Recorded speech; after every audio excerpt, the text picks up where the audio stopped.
Qual é o efeito da variação do preço de um bem sobre a sua demanda?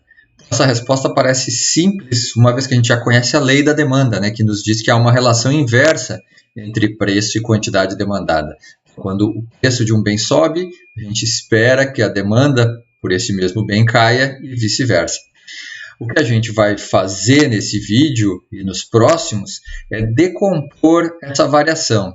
Então, a gente vai pegar a variação final na quantidade demandada de um bem, em decorrência da mudança no seu preço, e vai quebrar ela em dois pedacinhos, né, em dois pedaços, que a gente vai chamar de efeito renda e efeito substituição. E esses efeitos, né, esses dois componentes, vão nos permitir estudar ainda mais em detalhe as preferências do consumidor.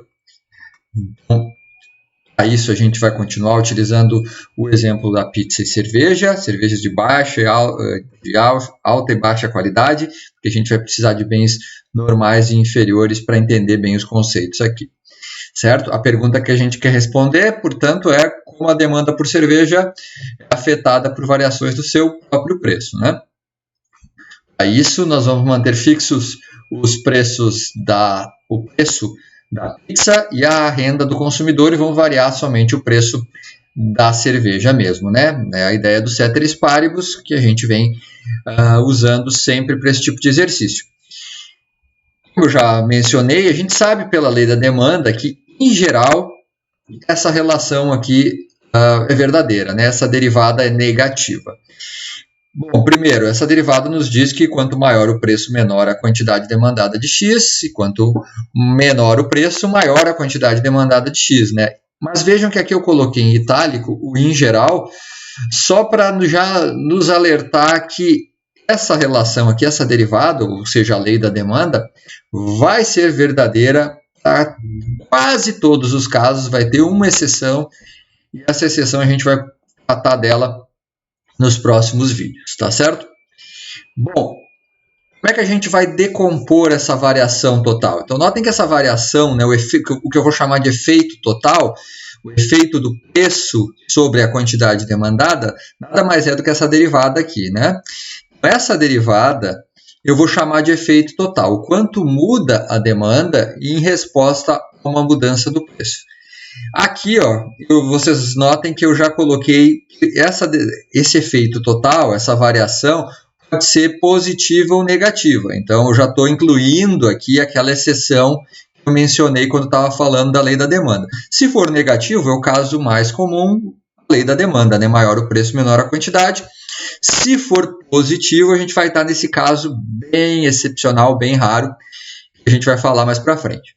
Mas o que nos interessa aqui é decompor esse efeito. Então, o efeito total na demanda, o quanto muda a demanda quando o preço muda, né?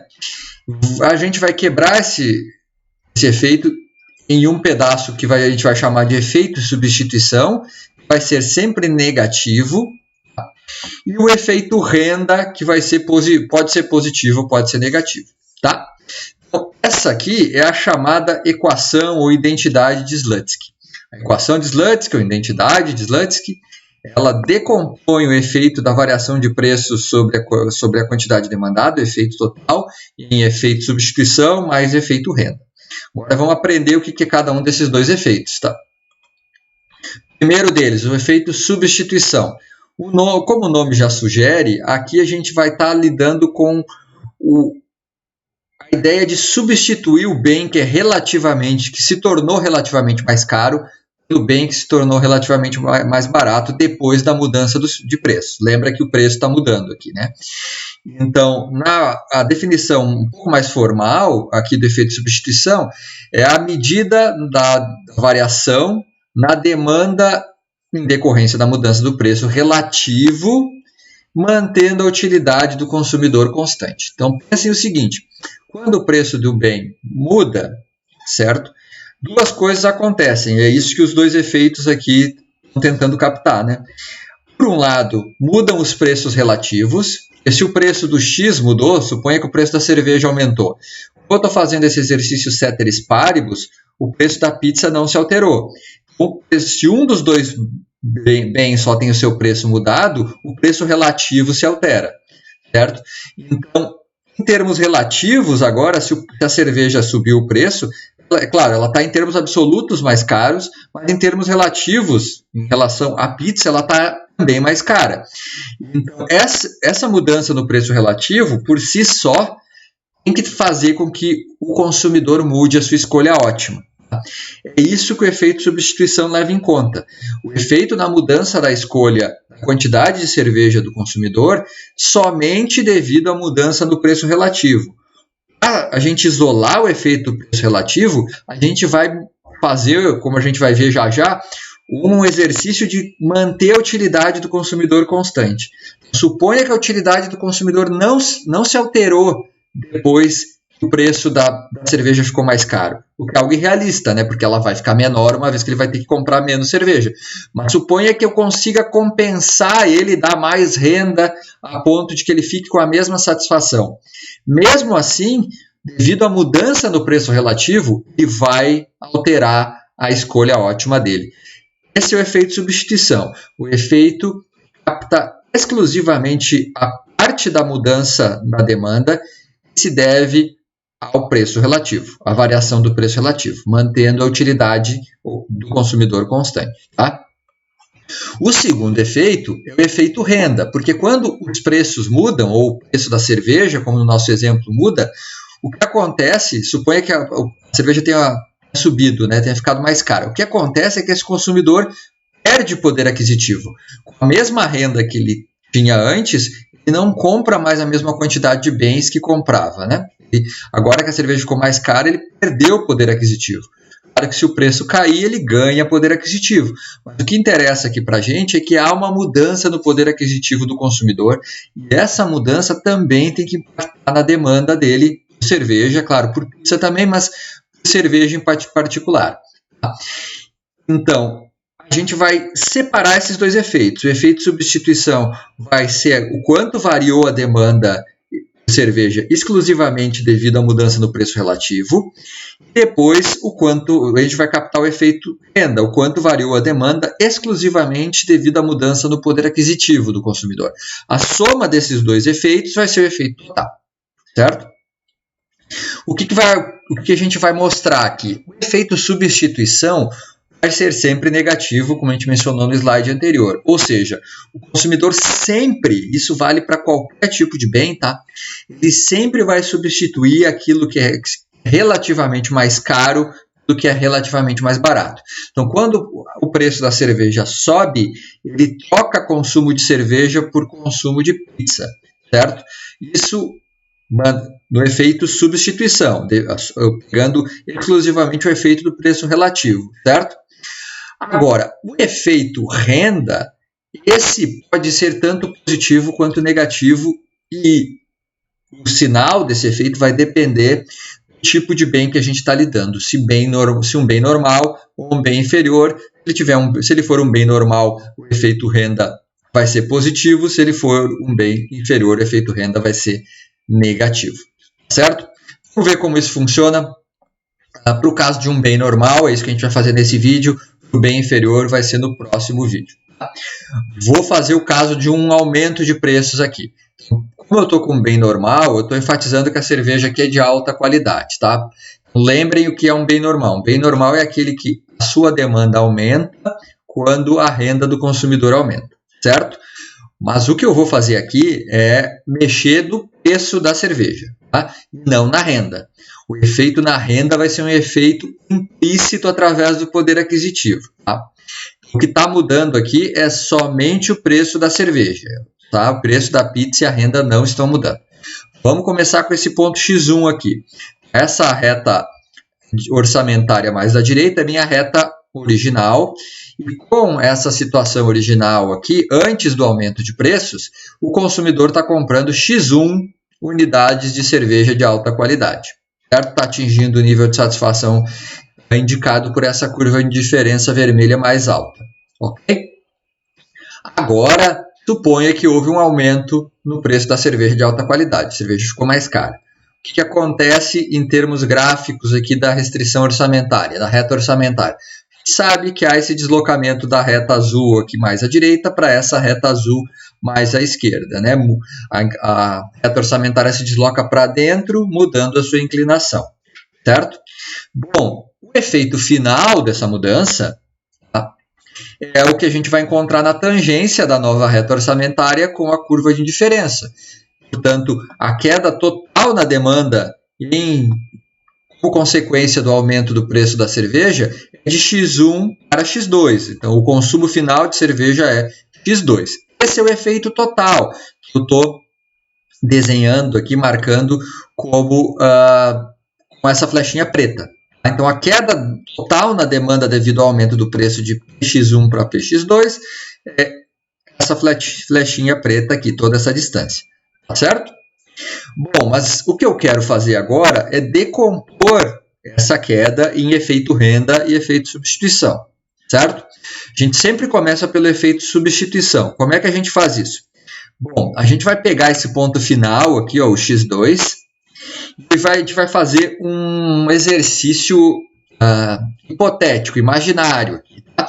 Suponha que com os novos preços, com o novo preço relativo, com os novos preços, depois da mudança já, ou seja, o PY não mudou, né? Mas o PX mudou, é PX2 agora. Então imagine que com esses novos preços aqui, eu consiga dar uma renda para o consumidor a ponto dele voltar para o nível de satisfação original. Certo? Então eu vou compensar o consumidor pela satisfação perdida devido ao aumento de preço. É isso que eu estou fazendo, tá certo? É claro que isso não acontece na prática, né? Isso é só um exercício imaginário. Então, o que eu vou fazer? Pegando essa reta orçamentária final aqui, depois do aumento de preço, eu vou ir deslocando ela paralelamente para a direita, ou seja, aumentando a renda do consumidor, até chegar no nível de satisfação que ele tinha antes do aumento de preço. Ou seja, eu vou deslocar essa reta azul aqui, final, a mais inclinada, para a direita, até eu conseguir tangência com a curva de indiferença original, que é o que ocorre com a reta tracejada azul aqui, lá naquele ponto lá em cima. Ó. Vocês estão vendo essa reta azul tracejada, né? Essa reta azul tracejada, então, é a reta orçamentária final, com os preços já com os preços relativos finais, depois da mudança, só que eu estou dando renda para o consumidor para ele não perder satisfação, certo? Então, notem aqui que mesmo que o consumidor consiga manter o nível de satisfação original, ele está na mesma curva de diferença de antes, certo? A mudança do preço relativo, ou seja, a mudança de inclinação da restrição orçamentária, da reta orçamentária, faz com que ele diminua o consumo dele de X1 para esse X-TIL aqui, ó, que é essa marquinha aqui.